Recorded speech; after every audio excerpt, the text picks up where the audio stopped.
अच्छा जी, तो आज की वीडियो में हम देखेंगे कि हम किस तरह अपनी जावास्क्रिप्ट की मदद से कंपोनेंट्स को डायनेमिक बना सकते हैं। तो सबसे पहले तो मैंने एक फाइल बना ली है जिसके अंदर मैंने अपने एसेट्स के फोल्डर बनाकर उसके अंदर तीन अलग अलग फोल्डर बना दिए, इमेजेस का, जेएस का और स्टाइलिंग का। उसके साथ साथ मैंने अपने जावास्क्रिप्ट बूटस्ट्रैप के सीएसएस और जावास्क्रिप्ट के कोड को एक बूटस्ट्रैप डॉट जेएस की फाइल में और बूटस्ट्रैप डॉट सीएसएस की फाइल में कॉपी कर दिया ताकि वो एक ऑफलाइन वर्जन बन जाए, और मैंने उन फाइलों को यहाँ पे आके लिंक करा दिया है। तो इसका थोड़ा सा ओवरव्यू देख लेते हैं गो लाइव पे जाके। तो मेरे पास इसका रिजल्ट कुछ इस टाइप का आ रहा है, बिल्कुल ब्लैंक है, जाहिर सी बात है इसमें कुछ और एक्स्ट्रा चीज मैंने बनाई नहीं है। इसको नीचे कर देते हैं। अब देखते हैं कि मैं इसमें एक नैफ बार लगाना चाह रहा हूँ जो कि मेरा मेन मकसद है लगाने का। तो मैं यहाँ पर आके कंपोनेंट्स में से नैफ बार कॉपी करता हूँ। नैफ बार, आपको नैफ एंड टैब्स अलग चीज़ है, नैफ बार अलग चीज़ है, तो नैफ बार में आता हूँ मैं।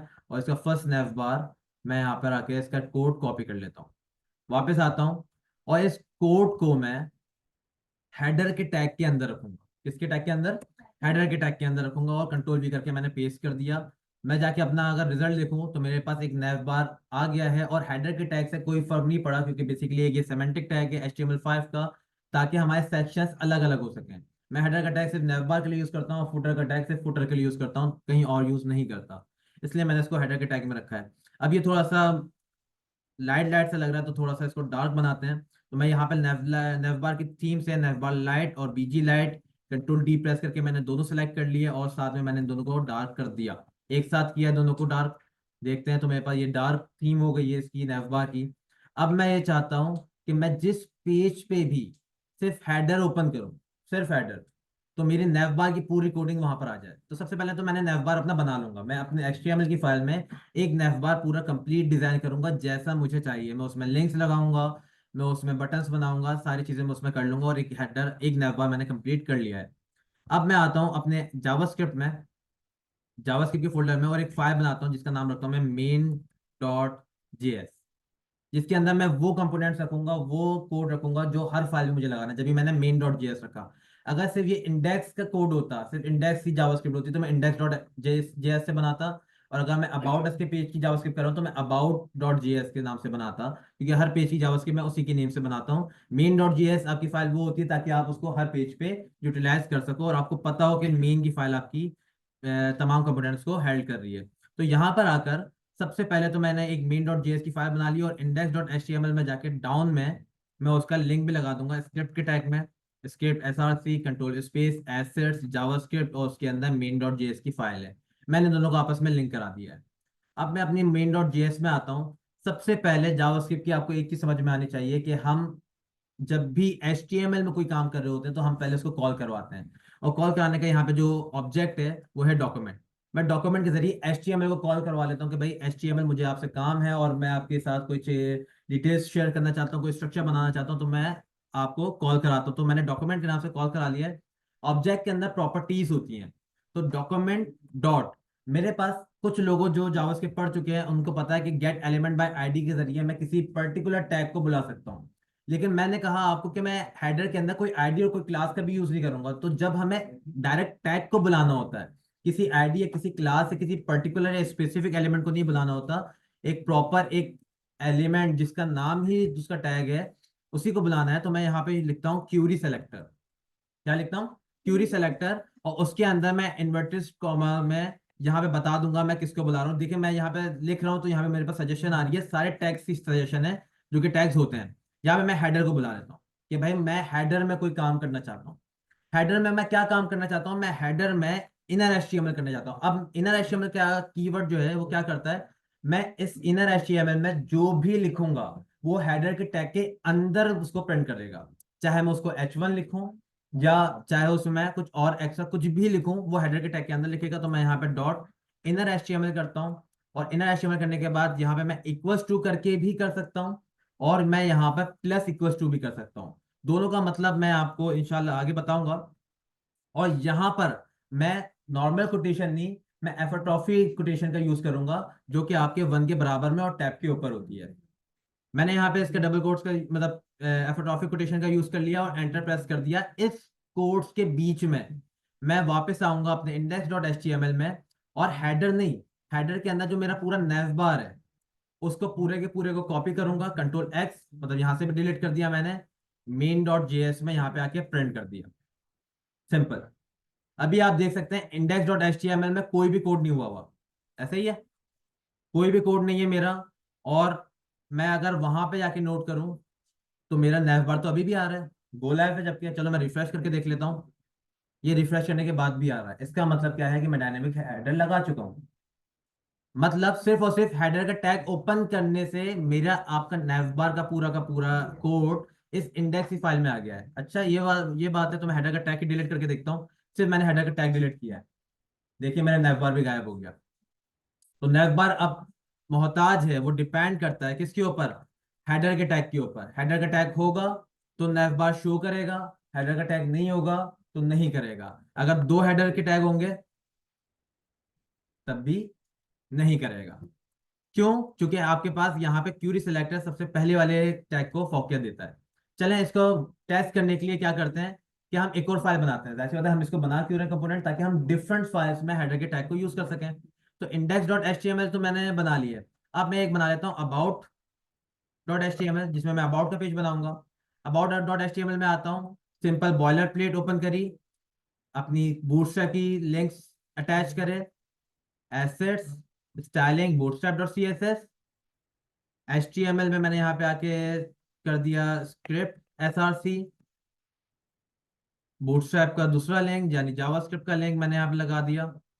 और तीसरा main dot C S S, main dot JavaScript का लिंक मैं यहाँ पे लगा दूंगा।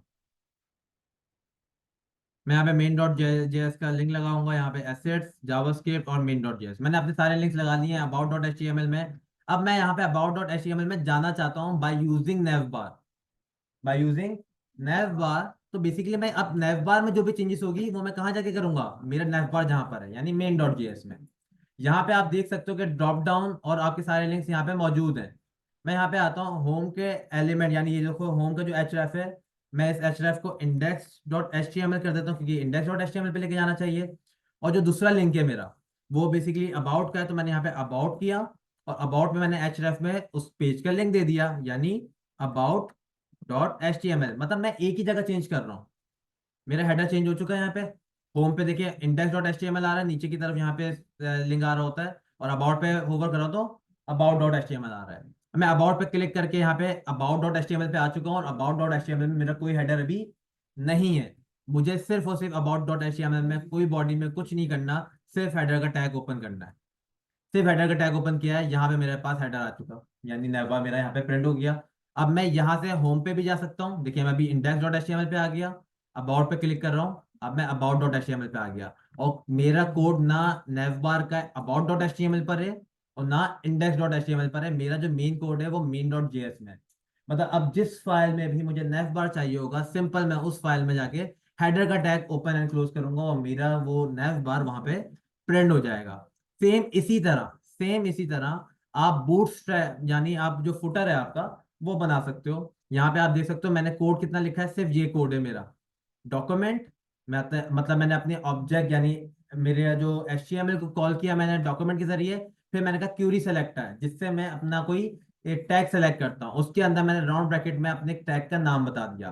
फिर मैंने कहा डॉट इनर HTML, ताकि उसके अंदर मैं कुछ लिख सकूं, और प्लस इक्वल्स टू की मदद से मैंने ये पूरा कोड उस टैग के अंदर प्रिंट करवा दिया डायनेमिकली। तो ये थी मेरी जावास्क्रिप्ट के थ्रू nav बार को प्रिंट कराने का प्रोसीजर। और इसी सेम प्रोसीजर पे आप फुटर भी बना सकते हो। फिर आपको सिंपल क्या करना होगा, यहाँ पे उसी के नीचे आप यहाँ पे एक तो एंड टर्मिनेटर लगा सकते हो। आपके जावास्क्रिप्ट की जब लाइन या आपका कोड पूरा मुकम्मल हो जाए तो आप एंड टर्मिनेटर का यूज करते हो। मैं नीचे आता हूँ, अब मैं सिंपल क्या करूंगा, document dot query selector inverted commas में यहाँ पे आप क्या लिखूंगा, फुटर लिखूंगा, dot inner H T M L plus equals to, और मेरे एफोट्रॉफी कोटेशंस में यहाँ पे ऑन कर दूंगा, और यहाँ पे मैं फुटर का अपना कोड लिख दूंगा। अब जहां जहां मैं फुटर का टैग लिखूंगा, फॉर एग्जाम्पल अभी मैं एक काम करता हूँ, मैं यहाँ पे एक H1 ओपन कर लेता हूँ, सिंपल H1। मैं यहाँ पे H1 का टैग मैंने ओपन किया, H1, यहाँ पे मैंने इसको लिख दिया फुटर और H1 क्लोज। अच्छा इसकी स्टाइलिंग थोड़ी सी कर लेते हैं। चलें इस H1 को मैं एक डिफ में भी रख लेता हूँ। देखिए मैं पूरी की पूरी HTML यहाँ पे कर सकता हूँ। मैंने इसको एक्स किया, मैंने एक डिफ बनाई, मैंने यहाँ पे एक डिव बनाई, डिव को ओपन किया, डिव को मैंने क्लोज कर दिया, यहाँ पे आके मैंने उस HTML को प्रिंट कर दिया। और इस डिव में मैंने क्लास दे दी, जैसा तो मेरे पास बूटस्ट्रैप लगी हुई, तो मैं बूटस्ट्रैप की क्लासेस का यूज करूंगा, जिसके थ्रू मैं यहाँ पे विथ 100% दे देता हूँ। इसको बीजी, जैसे होते हैं मैं ब्लैक का यूज कर रहा हूँ तो मैं बीजी ब्लैक कर देता हूँ। और यहाँ पे H1 को मैं क्या कह देता हूँ कि भाई क्लास, जैसे ब्लैक में ब्लैक नजर तो आता नहीं है, तो मैं इसको क्या दे दूंगा, टेक्स्ट कलर वाइट दे दूंगा। और इसको सेंटर में लाने के लिए टेक्स्ट सेंटर की क्लास का मैं इस्तेमाल करूंगा, ताकि ये टेक्स्ट सेंटर में भी आ जाए। अभी मेरा काम हो चुका है, अब जस्ट मुझे क्या करना है, अभी कोई फुटर यहाँ पे दिख रहा है? कोई भी फुटर नहीं है। होम में दिख रहा है? अभी होम पे इंडेक्स डॉट एचटीएमएल पे कोई भी फुटर नहीं है। मैं यहाँ पर आऊंगा सिंपल होम डॉट यानी इंडेक्स डॉट जेएस में, और बॉडी हेडर के बाद एक फुटर का टैग ओपन करूंगा। सिर्फ फुटर का टैग ओपन किया है, और यहाँ पर मेरे पास वो चीज़ ऐड हो जानी चाहिए थी, हो सकता है हमने कोई चीज़ मिस करी हो। फुटर के टैग में आके देख लेते हैं कि dot inner HTML footer div open and close हो चुकी है हमारी। ये कोड को मैं उसमें रख के देख लेता हूँ कि कोड सही चल रहा है मेरा या नहीं। मैं फुटर में आता हूँ, ओपन एंड क्लोज मैं यहीं से कॉपी करके लेके आता, तो मैंने यहाँ पे रख दिया। तो बेसिकली मेरा यहाँ पर वैसे भी नहीं चल रहा इंडेक्स डॉट एचटीएमएल में। देखते हैं क्या इशू हुआ है। नहीं, कोई एरर आ रहा है। The server respond the not found. अच्छा जी, मैं अपने कोड को दोबारा से रीलोड कर लेता हूँ।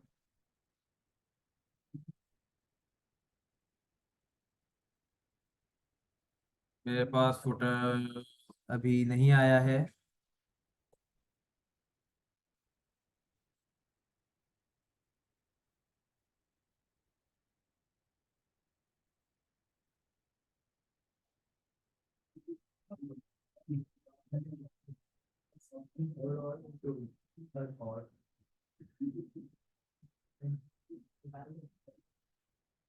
अब अचानक का एरर आ रहा है, जबकि ये एरर आना नहीं चाहिए क्योंकि ये कोई एरर है नहीं। मेरे पास सिंपल फुटर है। सिंपल H1 लिख के देखते हैं। यहाँ पे चल गया। अब देखते हैं इसके अंदर डिफ वगैरह लगा के। मैंने एक डिफ लगाई, डॉट इसके अंदर मैं बीजी डार्क करना चाहता हूँ, जिसकी विथ 100% करना चाहता हूँ।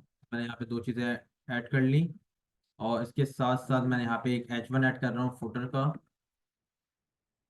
ठीक है, हो गया है। और इसके साथ मैंने इसकी क्लास ऐड कर दी है टेक्स्ट वाइट की। टेक्स्ट वाइट आ गया। टेक्स्ट सेंटर, टेक्स्ट सेंटर हो गया है। और अब मैं ये फुटर की कोडिंग को यहाँ से कॉपी करके अपने मेन डॉट जेएस में रखते हैं।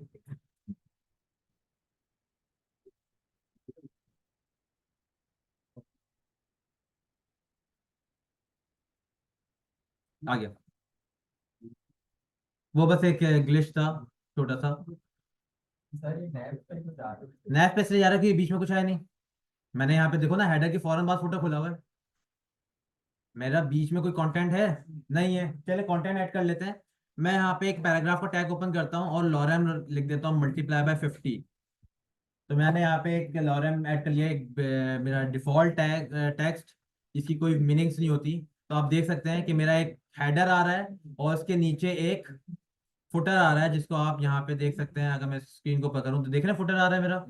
अब मैं इस फुटर को index dot H T M L में तो मेरा है, about dot H T M L में नहीं है। तो मैं यहाँ पे हेडर पे आता हूँ।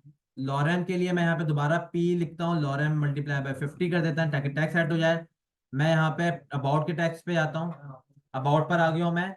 चेंज देखने के लिए कि भाई ये चीज़ सही लगी है या नहीं, तो मैं पी के टैग को H5 के टैग में कन्वर्ट कर देता हूँ, ताकि, या बल्कि एक सिंपल सा काम करते हैं ना, हम इसको क्लास दे देते हैं टेक्स्ट सक्सेस का। तो ये बेसिकली ग्रीन हो जाएगा, ताकि हमें पता चले। ग्रीन ज्यादा नजर नहीं आया तो डेंजर कर देते हैं, रेड नजर आएगा ज्यादा। अब बेटर है।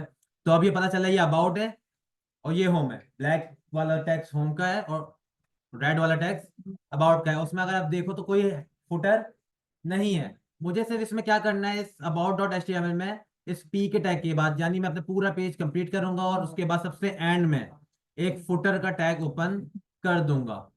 अब देखें, एक फुटर ऐड हो गया मेरे किसमें, about dot H T M L में, फुटर इसमें भी आ गया, और होम में तो ऑलरेडी पहले से है। तो आप इसी तरह अपने फुटर को पहले डिजाइन करोगे और अपने यहाँ पर मेन डॉट जेएस में डॉक्यूमेंट डॉट क्यूरी सेलेक्टर अपने टैग को कॉल कराओगे dot inner H T M L, और प्लस इक्वल टू करके आपका एफोट्रॉफी कोटेशंस, और उसके अंदर अपने कोड को यहाँ पे पेस्ट कर दोगे। तो सिंपल आपके कंपोनेंट जो है वो डायनेमिक वर्क करना शुरू करेंगे, और जिस जिस जगह पे आप हेडर और फुटर को ओपन करोगे वहां पे आपका हेडर और फुटर लगता रहेगा। तो ये था आपके डायनेमिक कंपोनेंट्स की क्लास।